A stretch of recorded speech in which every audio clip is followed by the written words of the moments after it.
Awesome. Cool. All right, you guys. So I'm going to get into this, Rachel and Bitsy. So this is a mortgage protection appointment. If you're on Zoom with your client, you can share this if you want to. You don't have to share it with them, but make sure that they're going to have their pen and paper out ready for the appointment. So you guys have now showed up to my appointment. And let's say you're even on the phone here, just because that's what a lot of people are actually trying to do, or virtually. So my name's David Hadley. My national producer number, state ID, is the 194900603. And Rachel and Bitsy, my role and purpose for you guys is that I'm a licensed broker. I represent 40 different carriers. Each one of them is actually tailored to different people and their unique situations. Some are better suited for diabetics, others high blood pressure, while other people are, that are in perfect health, there might be a different carrier. And then my expertise for this is just to navigate through the insurance options and help you guys narrow down the absolute best one based on your health and budget. And then my purpose is to actually help you apply for the coverage and work with the underwriters so we can get it approved and ultimately protect your family. Does that make sense? Yeah. Yep. Yes. Perfect. These are just some other things that we're actually licensed to do in terms of protecting your guys' family. Don't let any of these sidetrack you, but just kind of take note of any of these. That way, if you need to ask some questions at the end of this appointment, we can further discuss these in terms of life, accidental mortgage protection, which is what we're talking about today. Final expense on the health side, you could see a list of things, as well as asset management. But again, we'll talk about this at the end of the call. So just take note if any of these are important for you. So what we're going to do, you guys, is we actually need to talk about what you medically and financially qualify for. They don't just let us throw quotes at you. This is tailored to your needs. So in terms of your guys' health, are you taking any medications, anything like that, Rachel? No, I am not. Awesome. That makes this part real easy. And I think you guys know how to do the health portion of this. So I'm not going to spend too much time actually just talking about health and kind of role playing this out. I think one of the more important goals for me in this presentation for you guys is to help understand the financial part of things when you're actually going through people's stuff. So in terms of your guys' mortgage, okay, it's a $500,000 mortgage, $3,000 a month. I'm going to share with you guys here this sheet. So can everybody kind of see this okay? Give me a thumbs up if this is very visible on your screen. Check. Yep. Perfect. Okay. So I just kind of filled this out so I'm not making you guys actually role play through all this for me and just kind of dragging out a random scenario. I predetermined your fate. So you guys have a loan with US Bank, 3.5%, 30-year loan, $500,000. You're paying $3,000 a month, $200 in some overpayment. Good job, you guys, for paying a little extra. You got 150,000 in equity. So I mean, if you sold that house, it would sell for 650 grand. Congratulations, you guys. You got some equity in your home. Bitsy, you got $100,000 of life insurance, $52 a month. You got it for income replacement just to help protect Rachel. Doesn't have any cash value because it is a term. Looks like it's going to expire in about 3 years. Is that correct? All right. Sounds right. So here's your guys' income here. So there's $4,000 from each of you coming in is what I gathered from you guys. Bitsy's doing construction. Rachel is an HR assistant. They're both making $4,000 a month, $8,000 together.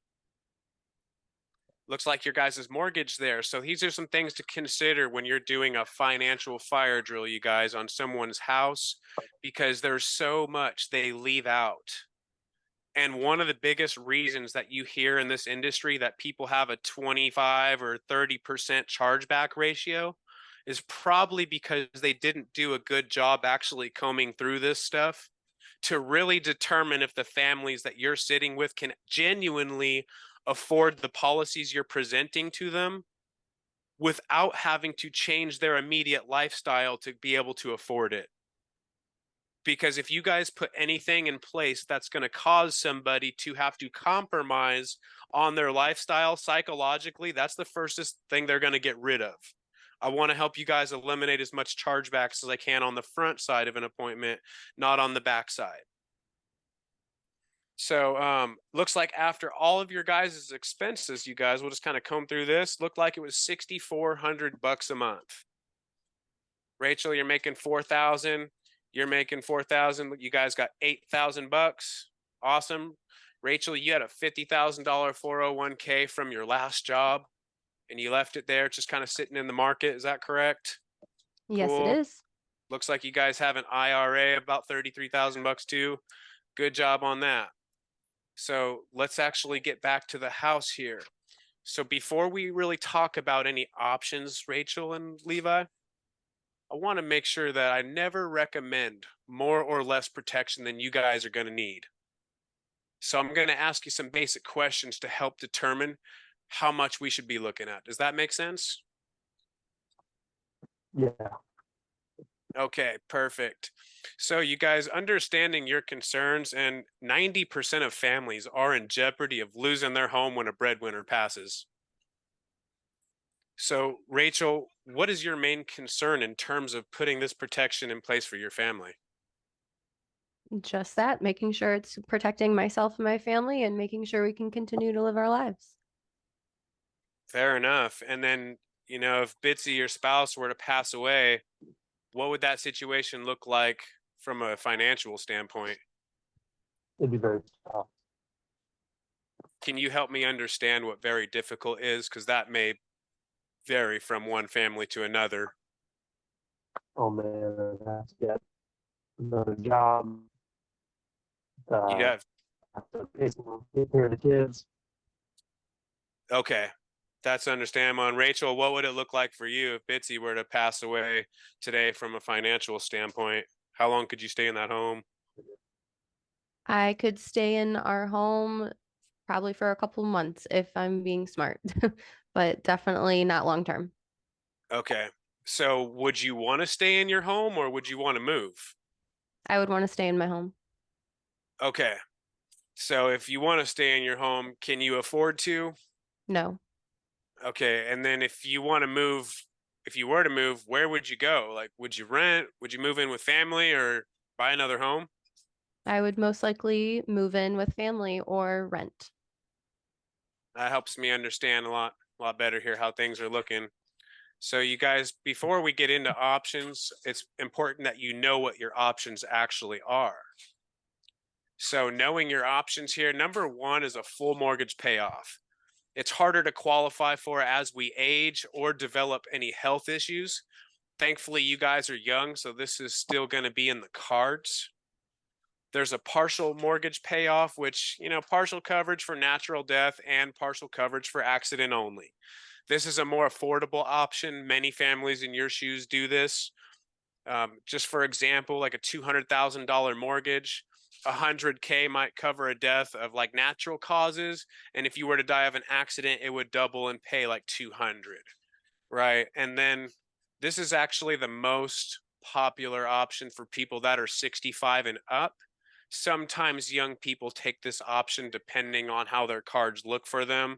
But just kind of for example, so you guys had that $50,000 of equity in your home, just as an example here. Today, the value of your home is 250,000 bucks, and the mortgage is 200 grand, so you got 50 grand of equity. But 15 years later, you guys, perhaps the value of your home is 350,000, and that mortgage is down to 100,000, meaning you got 250,000 of equity. This is built to help you guys protect the equity in the house. The equity protection critical period option really just pays 6, 12, 18, 24 months, most popular for 65 and up. One thing to consider, you guys, the psychologists say to not make big decisions for at least 12 months during the grieving process. This also is going to give you time to put that house on the market, pack, find a new house if that's what you had to do, or sell it and get the equity out of there. So option one, there's a couple different types of policies we're going to look at today. There's your level death benefit. It's not decreasing term. It's just a 10, 15, 20, 30-year term or a permanent option. There's option 2. They cost a little bit more and have some living benefits that will help make a payment in the event of a death or a disability like critical illness, heart attack, stroke, cancer. And then there's some options that cost a little more, but will actually give you your money back at the end of the policy if you qualify, or help you build some cash value you can take out down the line. So we did determine that you guys were investing in a 401k and an IRA. You have a couple grand in savings and no kids' college funds yet.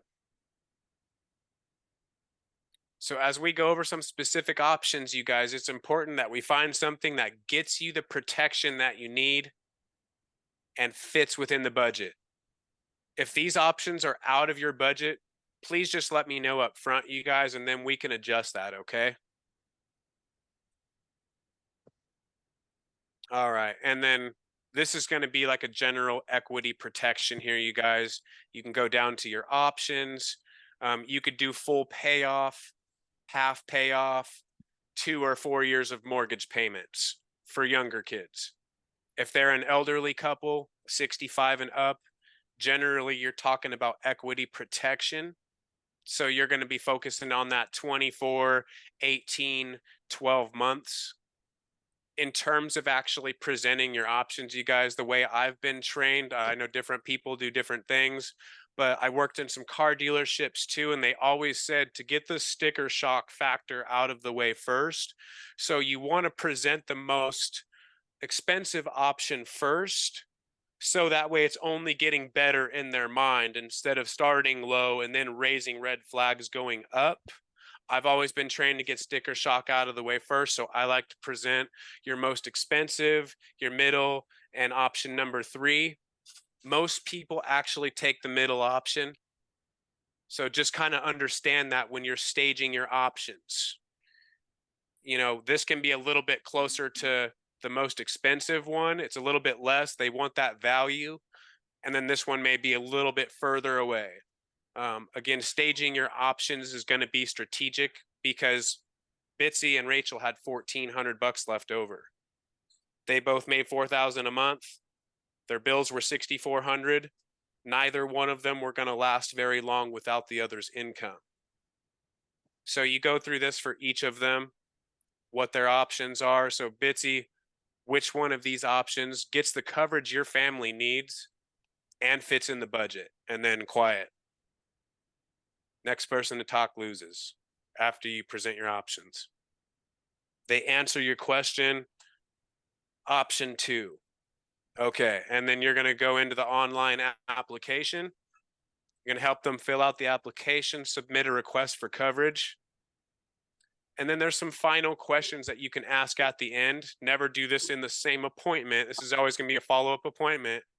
But asking these questions, you guys, is what's going to plant big seeds for somebody that is qualified to actually go in and help you find the money, whether it's set up an IUL or it's set up an annuity, and talk about an advanced market opportunity. But based on what we discussed, Bitsy and Rachel, I just have a couple additional questions. What if I could show you a way to pay off all your debt, including your mortgage, in 9 years or less without spending any more or less money than you are today? That was a debt-free life question. There are those services over here. You have car insurance, homeowners insurance, life insurance, and health insurance. Is your money insured from market decline? Is your money protected from market decline? Do you have a guaranteed lifetime income plan for retirement? The last thing I want, you guys, is another market crash to happen and I found out you lost 50% of your retirement and you didn't have to. I work with a team of specialists over here in Safe Haven that'll help you with your unique situation to help give us some recommendations on how to protect your investments without costing you a dime. Let me get a few more questions answered and I'll send those results to them and then schedule a sit down with you to go over what they may find and then congratulate them on their policy, you guys. So just let them know this is going to help you protect your business on the backside of some other agent calling in and trying to replace your policy or talk them out of it. So Rachel, Bitsy, future communication, you guys, is only going to be coming from me or the underwriter. If someone else calls you about mortgage protection, give them my number so you don't waste your time or theirs. Save my name in your phone right now so you can expect this call from me. And don't fill out any more of these forms because they'll just come back across my desk. Again, I'm just your caseworker. So if you have any questions, need to change beneficiaries, or anything that you may need, just give me a call. And don't worry, you guys, if we get declined for this, if for whatever reason this doesn't get approved, that's okay. I have 40 carriers. We'll get back together and then go to plan B.